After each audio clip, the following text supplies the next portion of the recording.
Mari kita buka kitab kita di dalam kitab Roma pasal 28. Roma pasal 8 ayat 28. Kita akan baca satu ayat saja. Roma 8 ayat 28.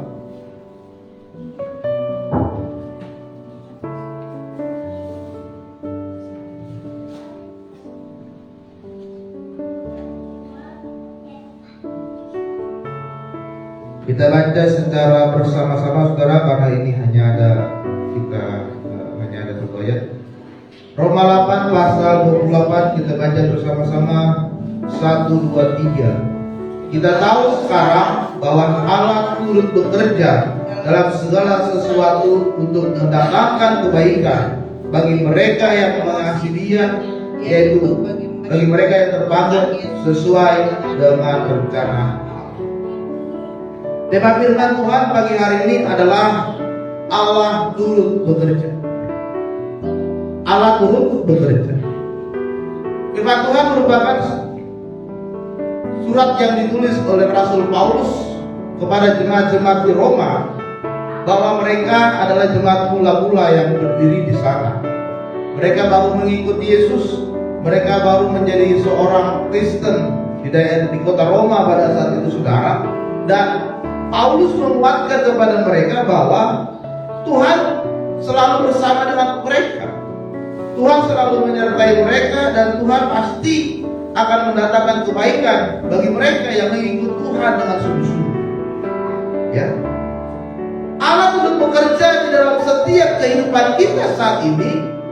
Apapun yang saudara sedang alami, apapun kondisi kehidupanmu saat ini, pasti ada rencana Tuhan. Pasti ada kebaikan yang Tuhan sedang rencanakan, yang Tuhan sedang persiapkan untuk kehidupan saudara pagi hari ini. Oleh sebab itu firman Tuhan katakan Tuhan turut bekerja, Allah turut bekerja di dalam setiap kehidupan kita untuk mendatangkan kebaikan. Tetapi saudara, ketika kita dalam kondisi yang sedang baik-baik saja, mungkin kita gampang mengatakan seperti ini. Kita dalam keadaan yang sedang tidak punya masalah, kita dalam keadaan yang sehat, usaha kita lancar, pekerjaan kita bagus, pendidikan kita, sekolah kita bagus, kita gampang mengatakan, oh ini kebaikan yang diberikan oleh Tuhan.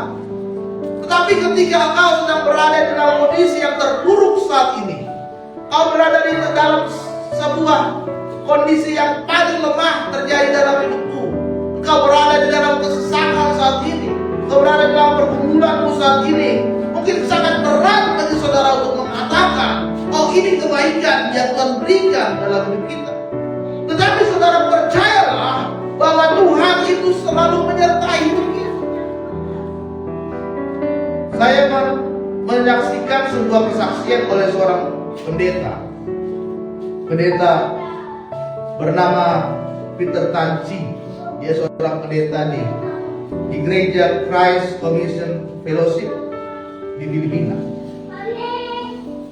Di dalam kesaksiannya ini saudara, pendeta ini menyaksikan bahwa anaknya yang berumur 15 tahun mengalami kondisi yang sangat buruk, yaitu dia diperkosa oleh 7 orang laki-laki.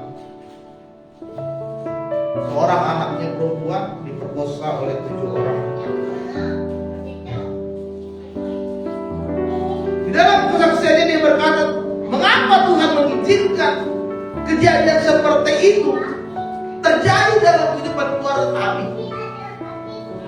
Padahal dia selalu mengajarkan anaknya untuk selalu membaca Alkitab setiap hari. Padahal dia seorang hamba Tuhan yang hidupnya selalu berada di dalam kekudusannya Tuhan. Dia melayani banyak orang, dia menyampaikan Injil keselamatan. Tetapi mengapa Tuhan mengizinkan kejadian itu terjadi di dalam hidupnya?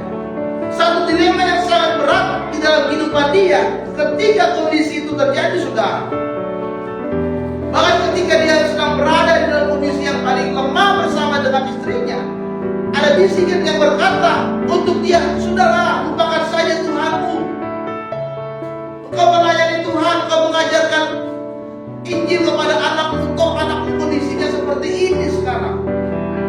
Ada bisikan yang kuat di dalam telinga dia dan istrinya dan berkata, sudahlah, lupakan saja Tuhanmu. Tetapi ada juga suara roh Tuhan berkata kepada dia, tetaplah percaya kepada Tuhan. Pendeta Peter Tanji begitu sangat dramatis, tertekan dia seorang hamba Tuhan, tapi dalam satu kondisi anaknya, gadisnya sedang berada di dalam kondisi yang terpuruk.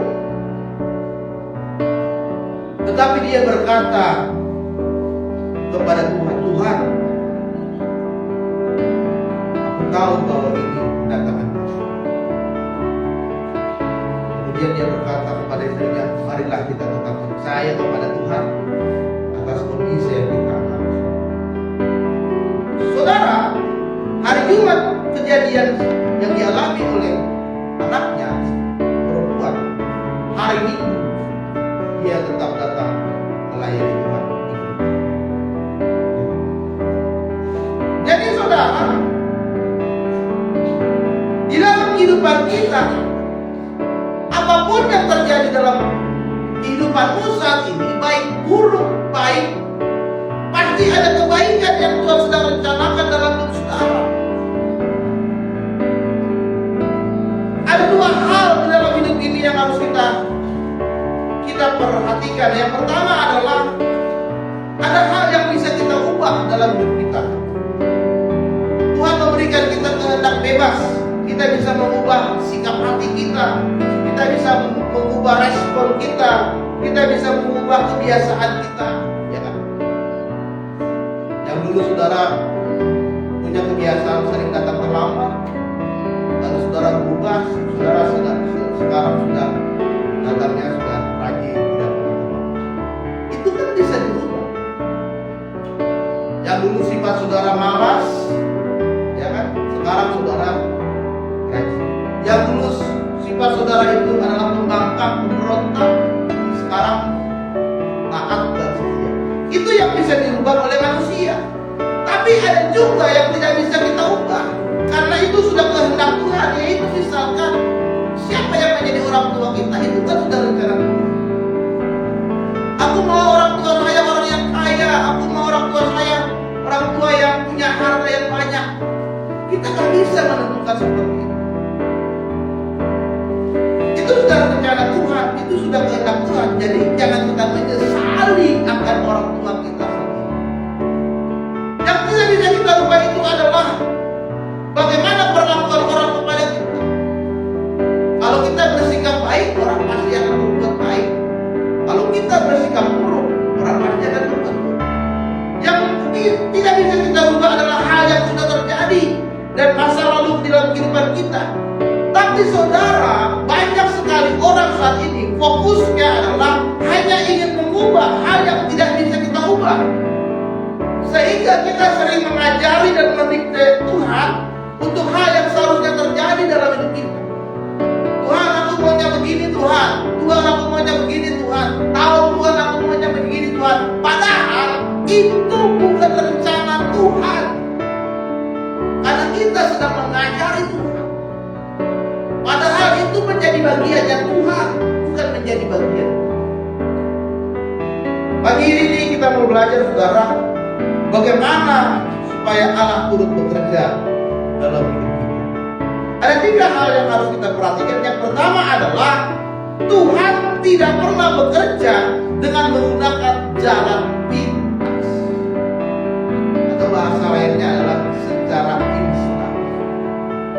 Ada proses yang harus kita lalui saat ini.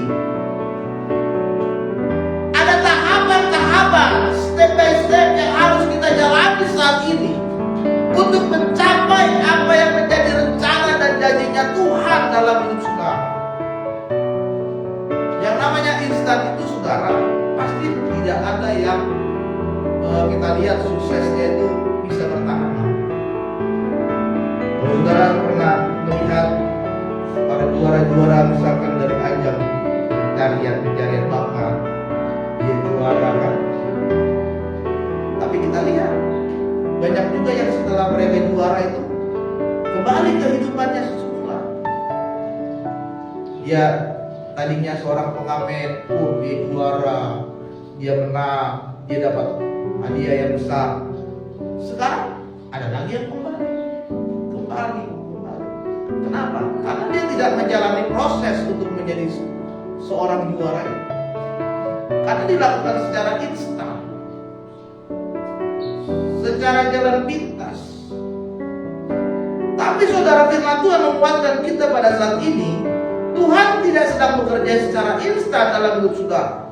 Yang Tuhan inginkan adalah prosesnya yang terpenting daripada jawaban doa saudara saat ini. Sangat mudah untuk Tuhan menjawab doamu sekarang saat ini.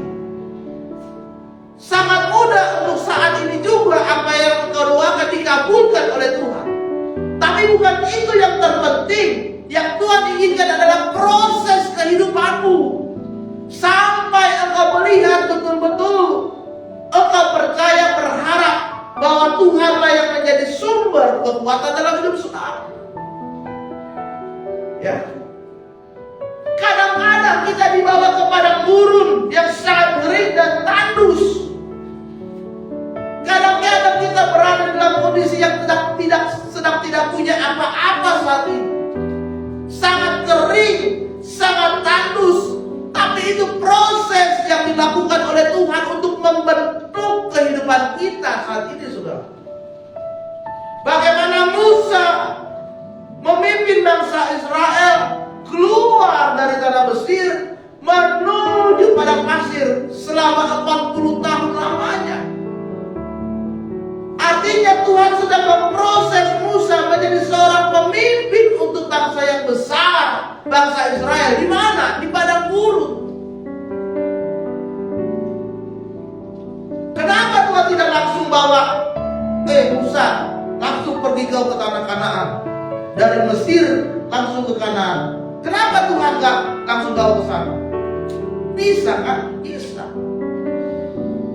Tapi Tuhan ingin prosesnya yang dijalani oleh Musa.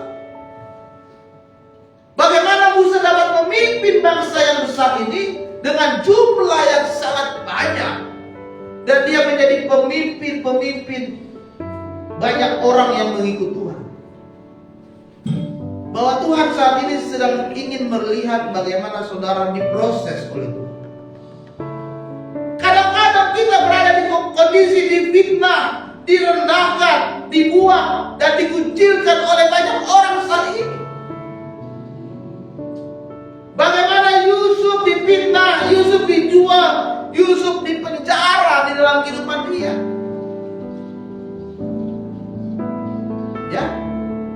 Tetapi ini yang Tuhan inginkan dari seorang Yusuf.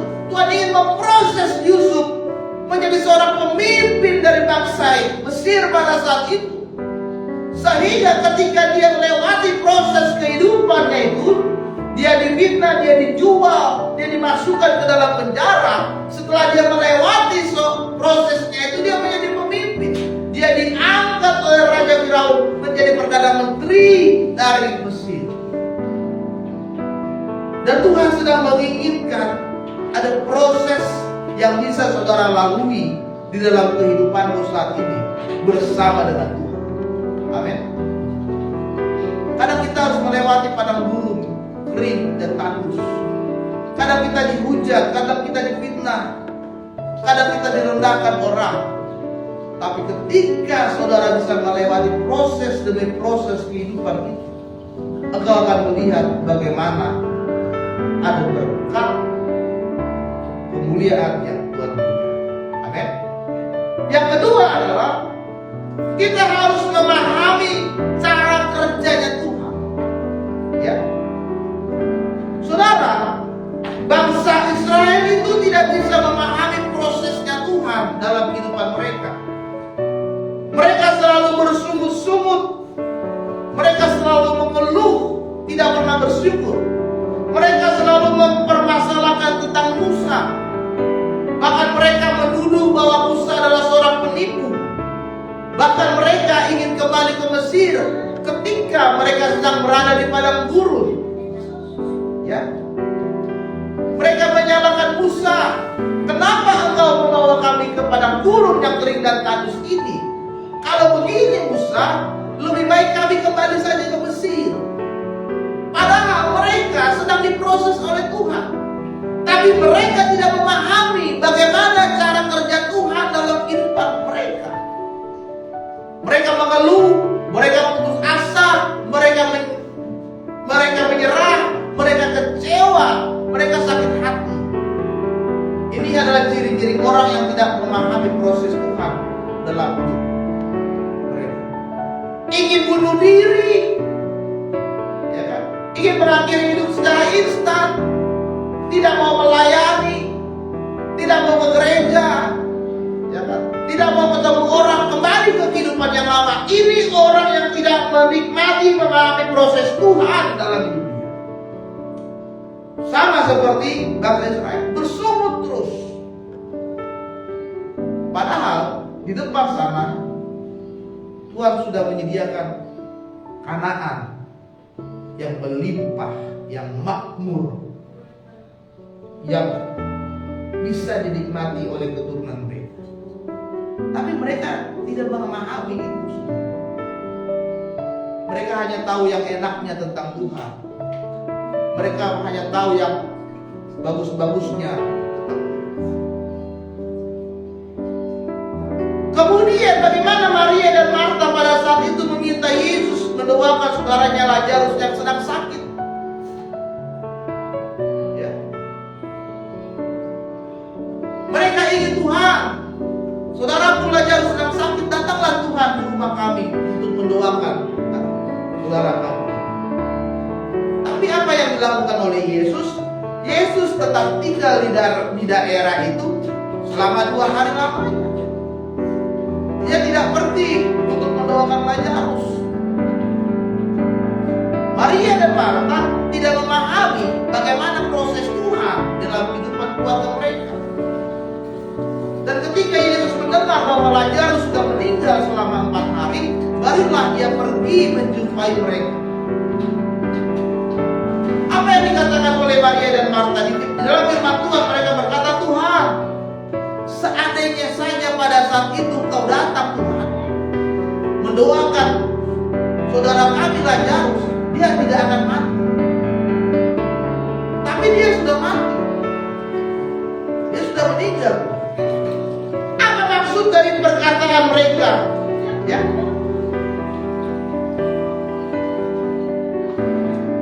Maksud dari perkataan Maria dan Marta ini artinya adalah Yesus tidak peduli kepada Lazarus. Terlambat Yesus datang pada saat ini karena dia sudah mati. Karena mereka tidak memahami rencana kerja Tuhan. Karena mereka tidak memahami proses yang Tuhan sedang kerjakan di dalam kehidupan mereka. Kemudian apa yang terjadi? Lalu Yesus berkata, hai Lazarus, bangkit dan keluarlah engkau dari makamu. Seketika itu juga Lazarus pun bangkit dari makamu. Itu rencana Tuhan. Rencana Tuhan bukan untuk menyembuhkan Lazarus, tapi rencana Tuhan adalah untuk membangkitkan orang dari kematian. Kalau menyembuhkan orang sudah banyak dilihat oleh orang pada saat itu. Tetapi ketika Yesus dapat membangkitkan orang mati, itu kuasa yang lebih besar yang dimiliki oleh Yesus. Dan orang akan terkagum-kagum akan mujizat yang dilakukan. Saudara terkasih dalam nama Tuhan, Tuhan selalu bekerja mendatangkan kebaikan dalam hidup kita. Bahkan pada saat situasi yang tidak baik sekalipun, Tuhan pasti mendatangkan kebaikan. Oleh sebab itu kita harus berkata, bukan hanya karena satu sisi saya belum melihat sisi baik, tetapi bukan berarti itu tidak baik dalam hidup. Saudara terkasih dalam nama Tuhan, masalah, pergumulan, dan air matamu saat ini itu merupakan cara Tuhan untuk mendidik saudara agar saudara dapat memahami rencana Tuhan dan proses kehidupan saudara pada saat ini. Yang ketiga dan yang terakhir adalah kita akan melihat cara kerja Tuhan kalau kita mengasihi. Di kalimat terakhir di Roma 8 ayat 28 dikatakan akan mendatangkan kebaikan bagi mereka yang mengasihi. Kan? Tuhan mendatangkan kebaikan bagi mereka yang mengasihi Tuhan. Persoalan yang datang yang kita alami saat ini, baik itu dari keluarga, sekolahmu, kuliahmu, pekerjaanmu, bisnismu, bahkan pelayananmu saat ini, yang sedang Tuhan lihat dalam hidup kita adalah bagaimana respon kita kepada Tuhan.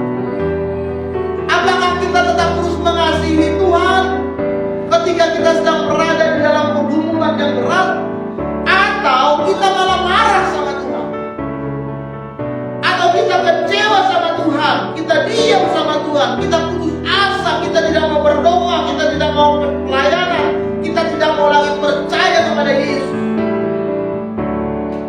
Ini yang sedang ingin Tuhan lihat sekarang dalam hidup saudara saat ini. Apakah kita tetap setia, tetap taat, dan tetap percaya bahwa Tuhan tidak akan pernah meninggalkan kita di saat semua Tuhan izinkan terjadi dalam hidup kita saat ini? Ini yang Tuhan lihat. Tuhan sedang uji apakah kau sungguh-sungguh mengasihi. Kenapa? Karena Tuhan harus tahu dulu. Kalau kita betul-betul mengasihi Dia, maka Dia akan mendatangkan kebaikan dalam hidup kita. Ya. Kalau orang yang mengasihi Dia, firman Tuhan katakan mereka yang sudah terpanggil sesuai dengan rencana Allah. Kalau orang yang sudah terpanggil oleh Tuhan dan hidup dalam rencana Tuhan, itu tidak akan pernah goyah.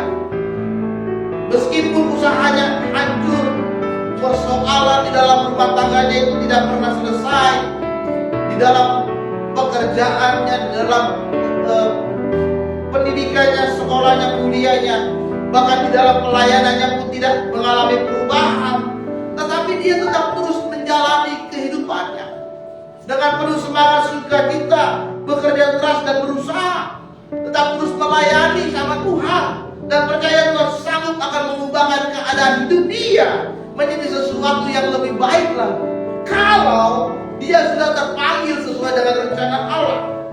Karena segala sesuatu bekerja bersama-sama untuk mendatangkan kebaikan. Oleh sebab itu saudara, marilah kita mengasihi Tuhan lebih sungguh lagi dalam hidup. Setialah kepada Tuhan. Jangan pernah meninggalkan Dia. Baik dalam keadaan susah, keadaan terburuk, keadaan dalam titik saudara yang paling rendah saat ini, engkau harus semakin lagi taat dan percaya kepada Tuhan. Amin. Maka kita akan melihat kebaikan Tuhan terjadi dalam hidupmu, karena Tuhan sedang bekerja di dalam